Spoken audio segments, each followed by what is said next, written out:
va a estar modificada por el objeto metálico. Entonces, teniendo una fuente AC y acercando al objeto metálico, tú haces que en el sensor varíe tanto voltaje como corriente. El voltaje varía por el flujo, que es AC, y la corriente va a variar por la modificación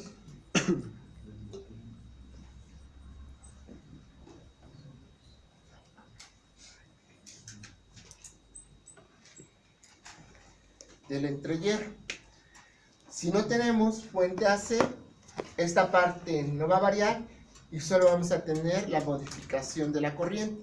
Pero teniendo un sensor en el que solo se modifica la corriente, es más difícil hacerlo sensible a las variaciones. Cuando ustedes buscan, que era una de las prácticas que les dejaba antes, cómo hacían este sensor, lo que la mayoría de los circuitos tenían es que aquí tenían un oscilador con un 555, ¿de acuerdo? Y acá tenían la otra bobina. Pero realmente nunca reflexionaban por qué el circuito tenía aquí un oscilador con un 555. No necesita ser AC, simplemente tiene que variar en el tiempo. Bien, no voy a hacer los cálculos ahí, nada más lo quería mencionar.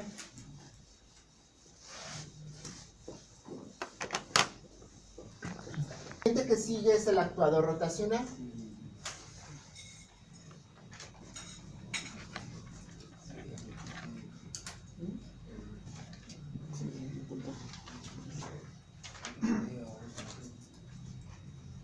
Y entonces,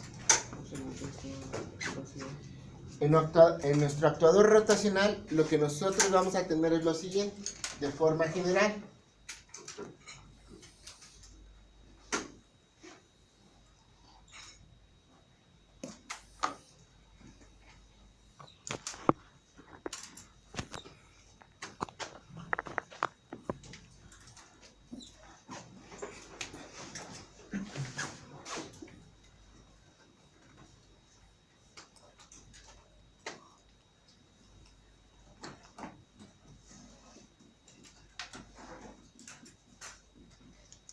Vamos a tener una parte fija.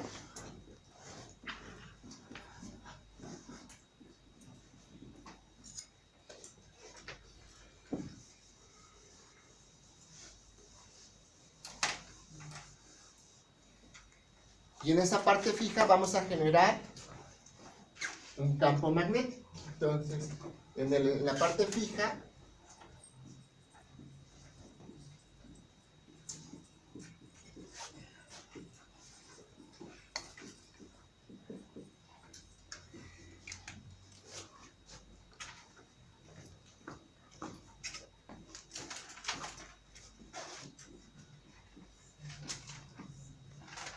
entonces la parte fija la llamamos estator, generamos un campo magnético. Ese campo magnético se puede generar de tres formas. Se puede generar con una bobina alimentada por AC, una bobina alimentada por DC o incluso un imán permanente. Entonces, el campo magnético puede ser un electroimán AC, un electroimán DC o un imán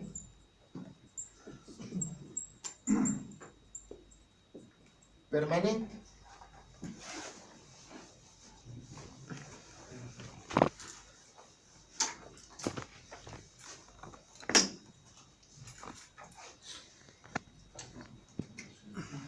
Y dejamos un entrehierro. En este entrehierro nosotros colocamos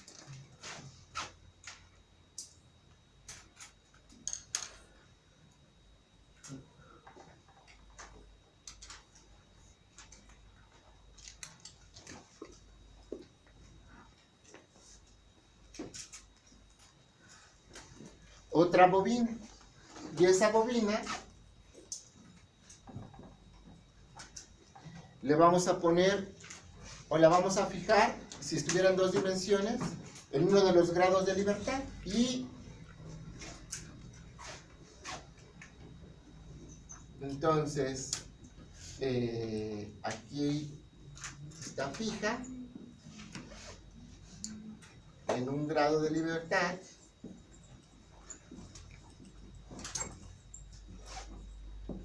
Y dejamos que la bobina pueda girar en un sentido o en el otro. Es posible que la bobina gire en cualquiera de los 2 sentidos. La bobina que nosotros tenemos aquí semifija, le vamos a llamar armadura.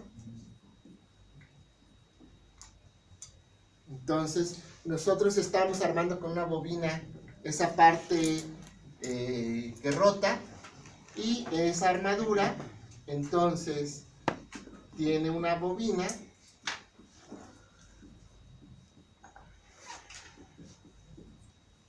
que genera otro campo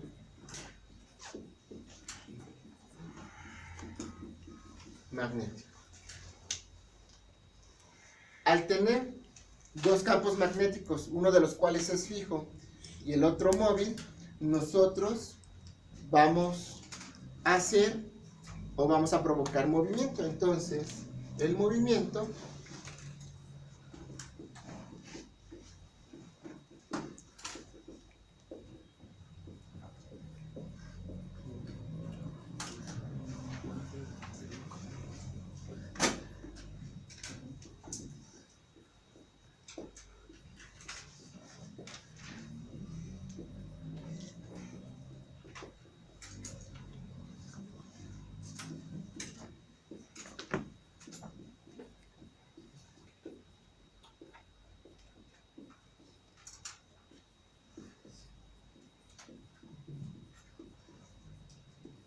Entonces, nosotros el movimiento lo vamos a generar haciendo coincidir los campos magnéticos del rotor y del estator de la misma polaridad.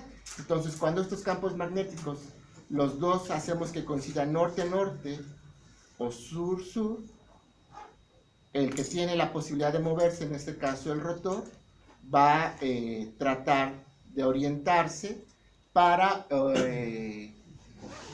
no quedar en la misma polaridad, y entonces yo voy a generar aquí el movimiento. En un actuador rotacional, entonces hay 2 parámetros que me importan principalmente.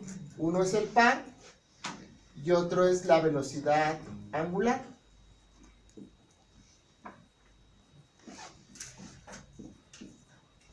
Y otro es el par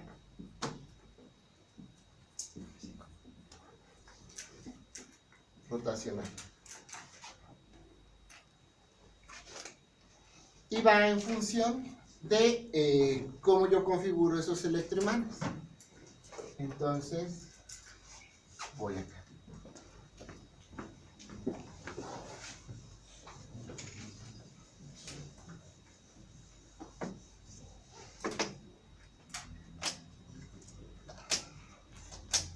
Entonces, ahora,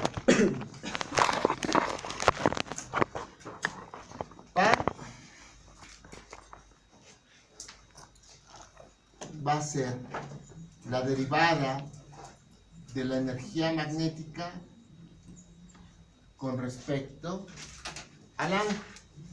Teta es el ángulo entre el campo magnético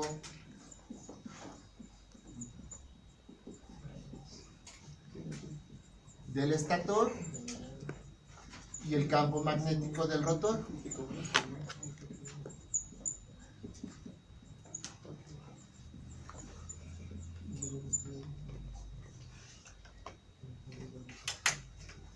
¿Y cuál sería la energía magnética en una máquina rotacional? La energía magnética en una máquina rotacional, entonces, se va a considerar que es un medio de la inductancia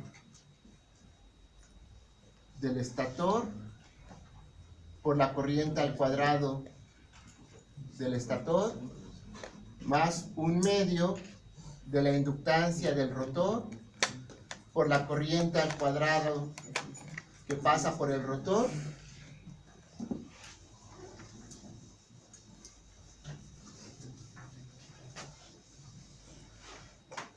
más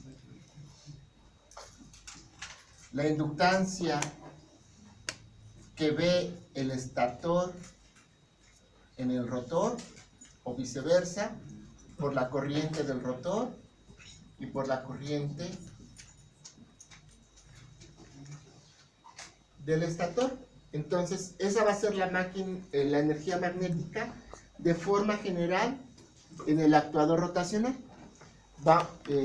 Porque tengo yo dos campos magnéticos y la energía, esto lo vemos en circuitos y también lo ven en física, la energía almacenada en una bobina es un medio del valor de la bobina, del valor de la inductancia de la bobina por la corriente al cuadrado. Como tengo dos bobinas, entonces tengo la energía del estator y la energía del rotor. Y ahora, cuando dos bobinas están cerca, se produce una inducción de voltaje de una en la otra, que es esta inductancia, la inductancia del estator en el rotor, y los efectos de las dos corrientes. ¿De acuerdo? Entonces, esta sería la energía. Usualmente, la L del estator, la L del rotor y la L del estator rotor serán datos y son funciones en términos de teta. Teta es el ángulo de los campos magnéticos, ¿de acuerdo? Entonces, voy a borrar aquí.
En esta ocasión, cuando llego a esta parte del curso, les pido que traten de entender el procedimiento y después en los exámenes que ustedes van a ver en la plataforma van a encontrar siempre un ejercicio de esta parte. Para este semestre he decidido no evaluar esta parte, pero sí les pido poner atención de lo que necesitamos hacer, ¿de acuerdo? Entonces, es lo siguiente.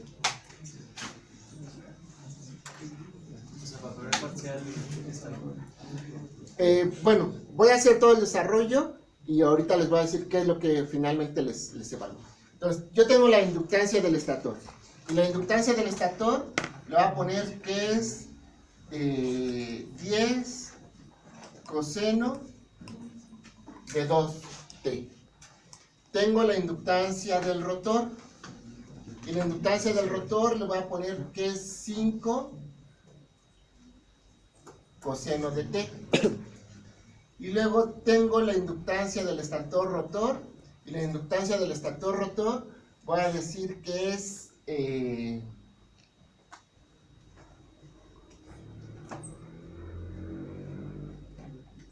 8 teta, constante. Por alguna razón es eso.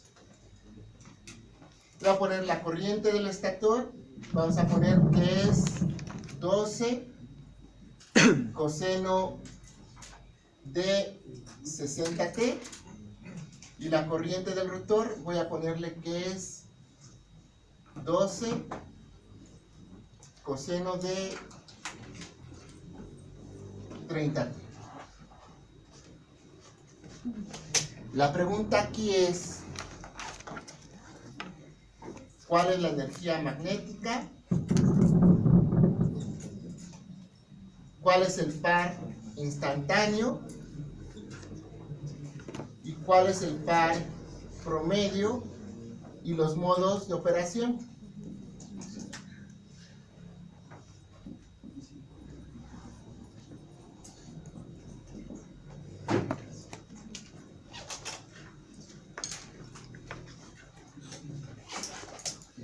Entonces, usualmente viene toda esa información. Escribimos aquí la energía magnética de ese motor. Un actuador rotacional es un motor. Va a ser un medio de 10 coseno de 2 teta por 12 coseno de 60t al cuadrado. Estoy reemplazando, más un medio 5 coseno de teta por 12 coseno 30t al cuadrado, más 8t por 12 coseno de 60t, 12 coseno de 30t. Y para el primer caso, eso es todo. Entonces, la respuesta a esto es esto, no hay que desarrollar, ¿de acuerdo? Okay. La siguiente. El par. El par es la derivada de la energía magnética con respecto al ángulo magnético. Entonces, voy a tener acá 144 coseno cuadrado de 60t, es esto al cuadrado. Aquí voy a tener 10 entre 2, 5. La derivada de coseno de 2 teta es menos 2 seno de teta. Entonces tendría menos 10.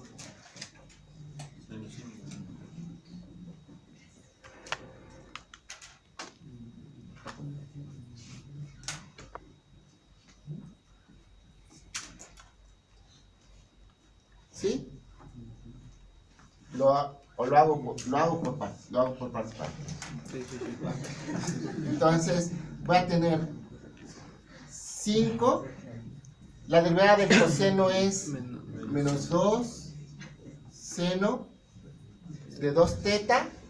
Y esto no hay que derivarlo, solo lo estoy haciendo.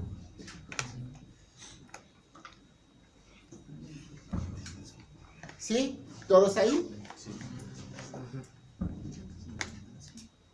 ¿Sí? Más. Otra vez, aquí es 5 entre 2, es 2.5. 2.5. La derivada de coseno de teta es menos seno de teta.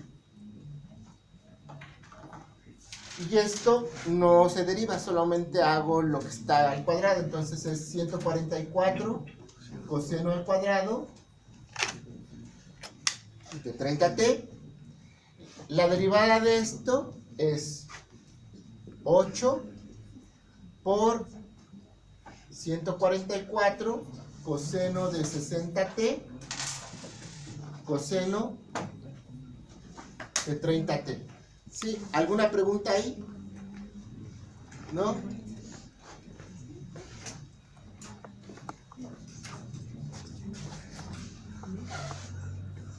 Voy a borrar aquí nada más lo que escribí, ¿de acuerdo? Sí. ¿Sí? ¿Puedo borrar aquí?